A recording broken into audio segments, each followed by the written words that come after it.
আসসালামু আলাইকুম।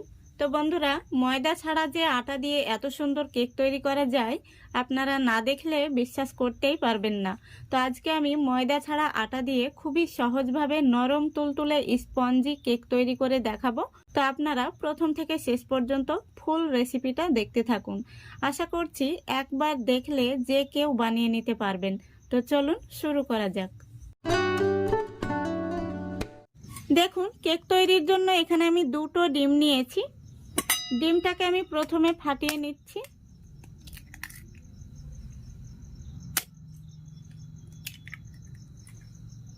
এবার ডিমের মধ্যে দিয়ে দিচ্ছি স্বাদ মতো লবণ।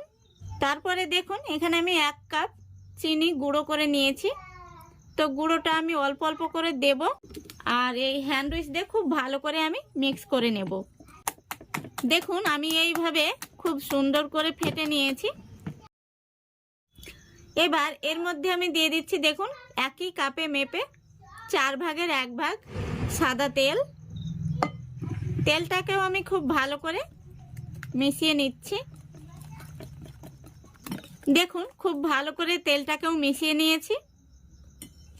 তো বন্ধুরা, এবার আমি দিয়ে দেব 1.5 কাপ আটা। তো প্রথমত আমি 1 কাপ দিয়ে দিচ্ছি। দেখুন, আমি আরও হাফ কাপ আটা দিয়ে দিলাম।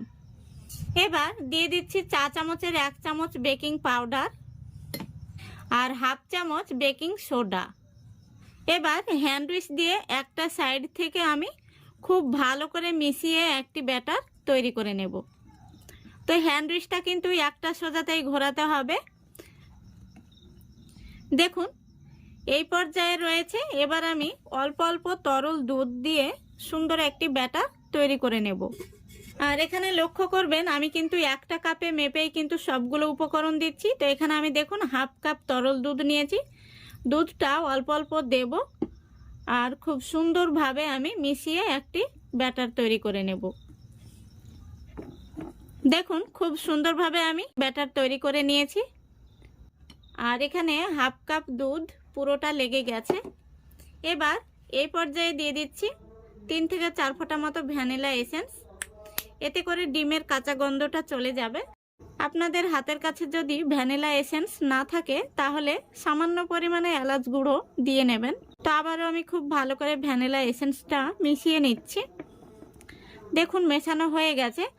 আর কেকের ব্যাটারটা কিন্তু এইরকমই হবে। উপর থেকে পড়লে দেখুন এইভাবে মিলিয়ে যাবে। তখনই বুঝে নিতে হবে যে কেকের ব্যাটারটা ঠিকঠাক তৈরি হয়েছে। এবার এটাকে আমি একটা সাইডে সরিয়ে রাখছি। এবার কেক বসানো বাটিটা আমি রেডি করে নেব। তো এখানে আমি একটি স্টিলের বাটি নিয়েছি। দেখুন, কিছুটা আমি সাদা তেল দিয়েছি বাটির মধ্যে। তেলটাকে আমি খুব ভালো করে বাটির মধ্যে লাগিয়ে নেব।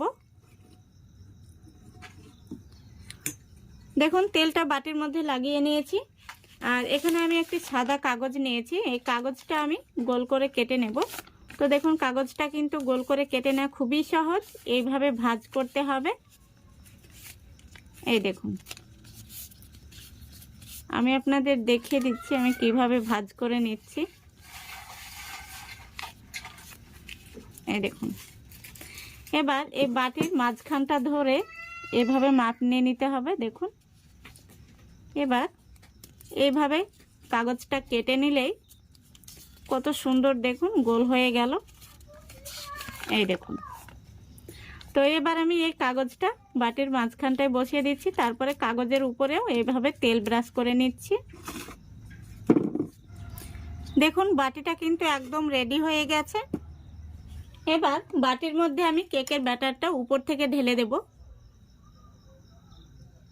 দেখুন, সম্পূর্ণ ব্যাটারটি আমি ঢেলে নিয়েছি। এবার একটু এইভাবে ট্যাপ করে নিচ্ছি। এতে করে ভেতরে বাতাস থাকলে বাতাসটা বেরিয়ে যাবে। এখানে আমি 10 মিনিট আগে থেকে গ্যাসটা অন করে ডেকচি বসিয়ে ফ্রি হিট করে নিয়েছি। দেখুন, ডেকচির মধ্যে আমি কিছুটা লাল বালি আর একটি লোহার স্ট্যান্ড বসিয়ে দিয়েছি।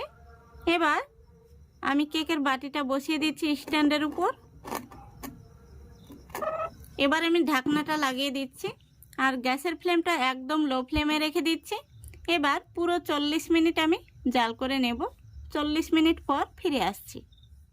বন্ধুরা এখন 10 মিনিট হয়েছে। এই পর্যায়ে আমি ঢাকনাটা খুলে কয়েকটা চেরি দিয়ে দিচ্ছি উপর থেকে। এতে করে কেকটা দেখতে সুন্দর লাগবে আর খেতেও কিন্তু ভীষণ সুস্বাদু হবে। দেখুন খুব সুন্দরভাবে আমি সাজিয়ে নিয়েছি। আবারও আমি ঢাকনাটা দিয়ে দিচ্ছি। তো 10 মিনিট হয়েছে, আমি আরও 30 মিনিট জাল করে নেব। পুরোপুরি 40 মিনিট পর ফিরে আসছি। দেখুন বন্ধুরা পুরো 40 মিনিট হয়ে গেছে আর গ্যাসটা আমি অফ করে দিয়েছি। এবার আমি ঢাকনাটা খুলে কেকটা দেখে নেব। দেখুন কত সুন্দর কালার এসছে আর কতটা ফুলে উঠেছে। এবার আমি একটি কাঠি নিয়েছি, এই কাঠি ঢুকিয়ে দেখে নেব ভেতর থেকে কেকটা কেমন হয়েছে। দেখুন কাঠিটা একদম পরিষ্কার বেরিয়েছে, তার মানে কেকটা খুব সুন্দরভাবে হয়ে গেছে। এবার কেকের বাটিটা আমি নামিয়ে ঠান্ডা করে নেব, তারপরে আপনাদের দেখাচ্ছি। দেখুন বন্ধুরা কেকটা আমি কিছুটা ঠান্ডা করে নিয়েছি, এখনো কিন্তু পুরোপুরি ঠান্ডা হয়নি। তো আমি একটা ছুরি দিয়ে কেকটা সাইডটাকে ছাড়িয়ে নিচ্ছি। এবার আমি একটি থালার মধ্যে কেকটাকে বের করে নিচ্ছি।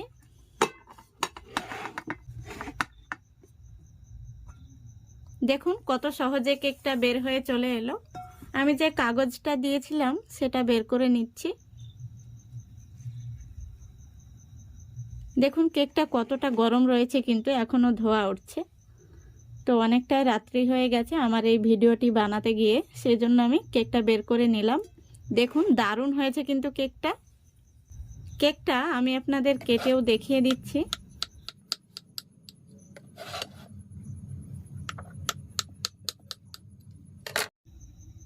দেখুন কতটা স্পঞ্জি হয়েছে, আশা করি দেখে আপনারা বুঝতে পারছেন।